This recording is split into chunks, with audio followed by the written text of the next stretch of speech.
Oke, jadi di sini saya mau menjelaskan tentang tugas bikin regresi linear sama polinomial ya. Jadi di sini saya punya dua contoh. Yang pertama itu adalah ini contoh, ini yang dilihat di layar ini contoh pertama. Terus ini ada Excel kedua, buat contoh kedua nih. Nah, saya nggak tahu yang mana yang benar, tapi kita coba dua-duanya aja ya. Jadi yang pertama dulu nih, dijelasin. Pertama kan, ini soalnya given, nah ini diberikan S dan P 500 returns, katakanlah kita ingin tahu apakah kita dapat memperkirakan kekuatan dan hubungan pengembalian saham Visa. Data return saham Visa berada pada kolom 1 sebagai variabel dependent. Data S dan P 500 returns berada pada kolom 2 sebagai variabel independent.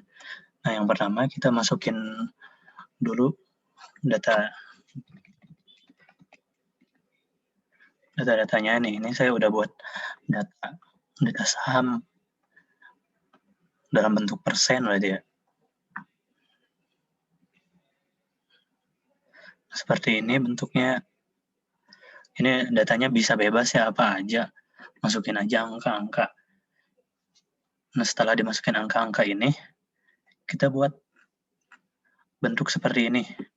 Caranya itu adalah dengan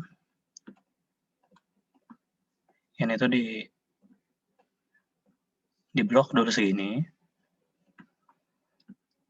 Lalu ke data. Nah, ke data analisis. Kalau misalnya belum ada data analisis, kita bisa ke file dulu nih, buat nambahin file, option, terus ke add-ins. Nah, ini kalau analisis toolpack-nya belum ada, pasti ada di bawah sini nih. Cara ngaktifinnya, misalnya ke sini, terus pencet go. Ntar tuh go. Nah, ada tanda checklist gini, checklist yang analisis toolpack. So, oke, ntar ya. Nah, ya. Ini udah ada ya data analisisnya. Kita klik terus ntar pilih yang regression. Oke. Nah, input y-range-nya ini yang y-range. Nah, yang variabel independent ya SP500 berarti yang ini nih. Ini y-range, ini x-range-nya nih. Nah, baru oke. Kalau udah oke, ntar hasilnya seperti ini keluarnya nih. Nah, di sini tuh kan muncul ada multiple R square, adjusted R square, standard error, observation. Yang kita butuhkan kan R square-nya tuh. Nah, di sini tuh R square itu berfungsi untuk menjelaskan kayak sejauh mana R ini dapat menjelaskan sejauh mana Visa ini dapat menjelaskan variabel SP500. Nah, di sini hanya 57%. Bagaimana? Semakin R kuadrat mendekati 1, maka semakin grafik ini cocok untuk dipakai. Berarti dari grafik linear ini, terbukti kalau R kuadrat ini kurang cocok untuk dipakai untuk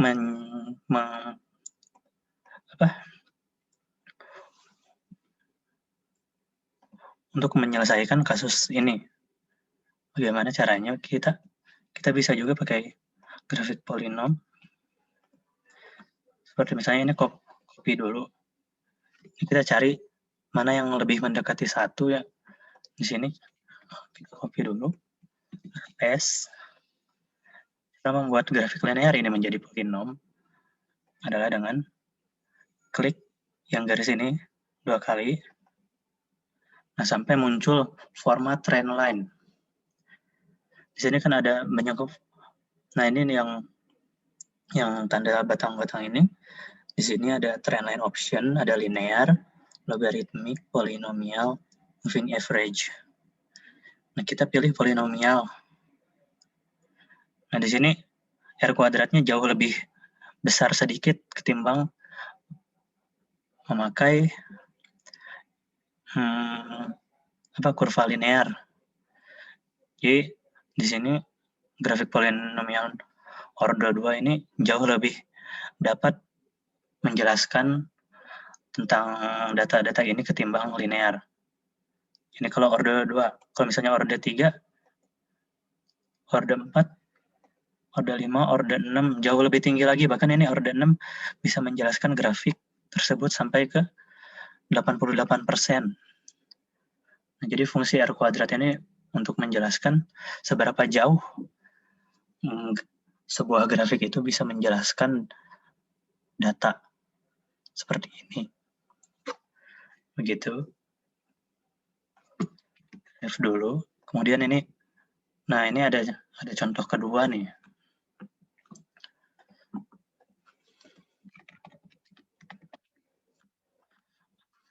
Ini ada soal sekelompok lansia yang belum pernah menggunakan internet diberikan pelatihan. Sampel 5 orang dipilih secara acak dan dalam jumlah jam penggunaan. Internet dicatat selama 6 bulan seperti yang ditunjukkan pada tabel di bawah. Nah, di sini ada orang pertama, orang kedua, ketiga sampai kelima, dan di sini ada bulannya, bulan ke-1 sampai bulan ke-6. Jadi ini tuh menunjukkan orang pertama di bulan pertama menggunakan internet selama 7 jam per bulan. Dan di bulan ke-6 dari data-data ini terlihat bahwa angka-angkanya selalu meningkat semua. Sudah ini soalnya nih ini. Lalu kita bikin dulu jadi seperti ini untuk menjelaskan grafik polinomial. Nah, ini di data-data dulu. Jadi yang ini asalnya horizontal dibuat menjadi vertikal. Caranya gimana? Biar cepat. Ini copy, paste. Tapi paste-nya itu yang ini nih, yang transpose. Jadi dari horizontal menjadi vertikal. Ini untuk man, terus use ini yang bawahnya nih person 1 ini person 1, person 2, person 3, person 4, person 5. Ini use-nya mon. Nah, untuk mon SQ sendiri didapat dari hasil kuadrat dari man. Misalnya man kedua, man SQ-nya berarti 4, 3, 9, 4, 16. Gitu aja untuk membuat grafik polinomialnya ini.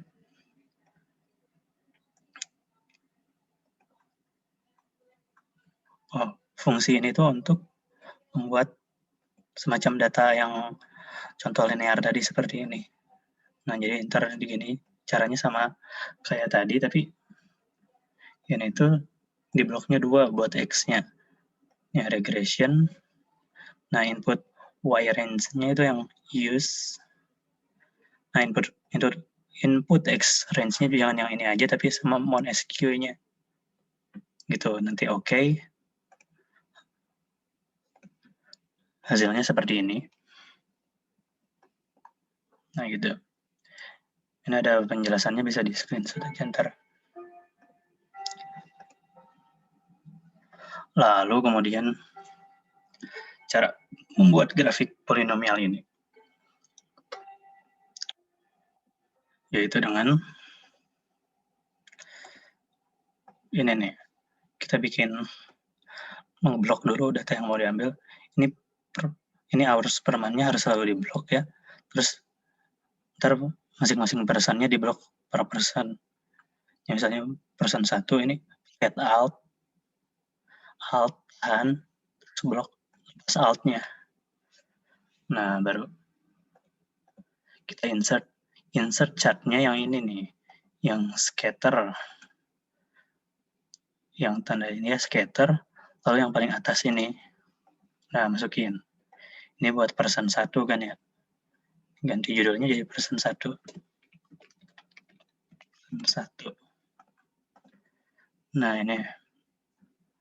Lalu untuk menambah garis seperti ini, itu kita harus ke trend line dulu. Trend line-nya checklist. Terus more option, kan ini masih linear tuh.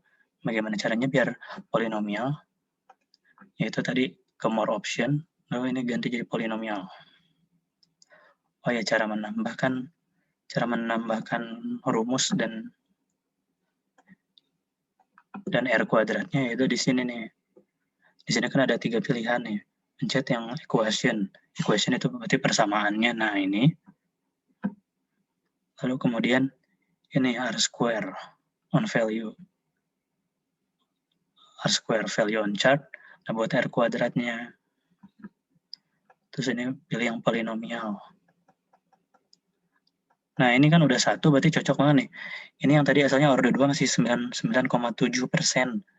R kuadratnya, berarti masih kurang cocok. Tapi kalau begitu dipindah jadi order 4, order 5, order 6, udah 1 ini R kuadratnya, berarti ini sangat cocok. Grafik ini sangat cocok dipakai untuk menuntaskan masalah atau kasus dari soal ini. Gitu. Ya, mau lebih jelasnya lagi nih, saya punya satu contoh lagi. Yang ini lebih singkat lagi nih. Nah, di sini soalnya berikut adalah set data berukuran N sama dengan 12 yang merupakan pengukuran hasil panen padi yang diberikan dalam jumlah pupuk yang berbeda. Nah, di sini X dikatakan sebagai jumlah pupuk dalam kilogram dan Y merupakan jumlah hasil panen padi dalam kilogram. Nah, di sini saya masukkan X dan Y-nya dalam bentuk horizontal. Oh, ini dari soalnya sih kayak gini. Udah horizontal ini selalu dibuat vertikal terlebih dahulu seperti ini. Nah, di sini lebih singkat lagi, jadi di sini soalnya carilah model regresi yang sesuai. Berarti artinya yang sesuai itu yang semakin R kuadratnya mendekati 1. Gimana ya cara nulisnya nih?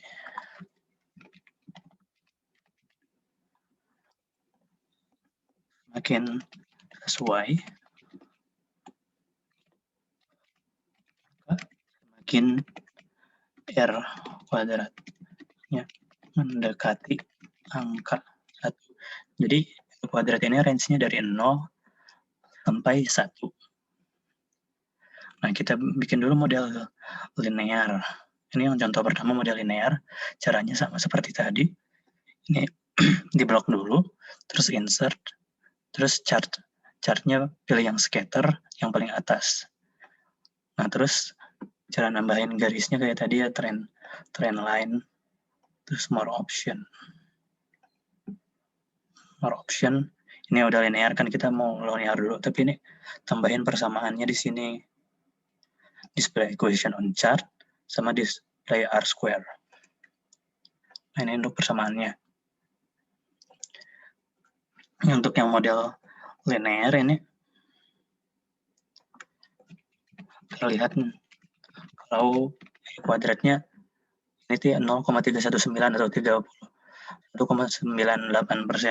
Nah, itu artinya variabel X hanya bisa menjelaskan 31,98% dari variabel Y. Gitu. Berarti ini masih kurang cocok artinya. Nah, kita bandingkan dengan membuat model polinomial 2. Sama kayak tadi. Nah, yang pertama model polinomial 2 dengan order 2. Kita bikin, berarti ininya klik 2 kali. Terus ininya ganti jadi polinomial order 2. Nah, di sini akan berubah R kuadratnya jadi 0,752. Artinya variabel X bisa menjelaskan 75,2% dari variabel Y. Itu artinya model polinomial order 2 ini jauh lebih bisa menjelaskan tentang kasus ini ketimbang memakai model linear. Tapi ini masih 0,752 atau 75,2%. Artinya masih bisa jauh lebih mendekati angka 100% atau angka R kuadrat sama dengan 1. Nah, kita bikin lagi ini model polinomial order 3. Ininya edit lagi. jadi order 3. Nah, di order 3 ini angka R kuadratnya jauh lebih mendekati 1 lagi ketimbang model polinomial order 2. Itu artinya jauh lebih bisa lagi menjelaskan variabel X-nya jauh lebih bisa menjelaskan lagi kepada variabel Y, yaitu sebanyak 93,46%. Itu artinya ini sangat bisa dikatakan sangat cocok untuk menyelesaikan kasus dari soal ini. Terus kita coba lagi misalnya order 4. Nah, ini jauh lebih tinggi lagi nih, order 4, 96,59%. Order 5, 96,6. Nah, ini order 6 merupakan yang paling model binomial order 6 ini dapat menjelaskan variabel X-nya dapat menjelaskan 97,49 dari 97,49% dari variabel Y ini. Artinya model polinomial order 6 ini sangat yang paling bisa menjelaskan dan menyelesaikan kasus dari soal berikut. Jadi begitu di fungsi R. Nah, ini ada catatan penting, semakin R kuadrat mendekati 1, semakin model tersebut sesuai untuk kasus yang dikerjakan. Jadi di sini tuh kita bikin model regresi linear atau polinomial itu untuk menyelesaikan suatu kasus. Nah, seperti ini kasus set data pupuk dan hasil panen. Jadi fungsinya itu untuk melihat seberapa jauh ukuran sebuah grafik bisa menyelesaikan suatu permasalahan data. Nah, jadi begitu teman-teman. Kalau untuk slope-nya sendiri nih, slope itu rumusnya kan slope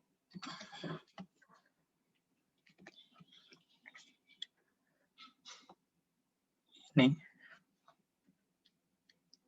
itu Y ya. Y ini untuk mencari slope 272,55. Nah, ini sebenarnya kalau dibanding sebenarnya ini slope untuk linear. Nah, ini cocoknya slope-nya sama 272,55. Terus intercept-nya ini sebagai pembuktian bahwa ini dengan ini tuh sama. Nah, ini kan intercept-nya 5875,9. Ini juga 5875,9 atau 5875,872. Ini artinya cara membuat grafik ini sudah pasti sesuai rumusnya dengan kita mencoba menggunakan formula. Nah, begitu penjelasan singkatnya. Ya, sekian yang bisa saya jelaskan. Terima kasih. Jangan lupa like, share, dan subscribe. Dadah.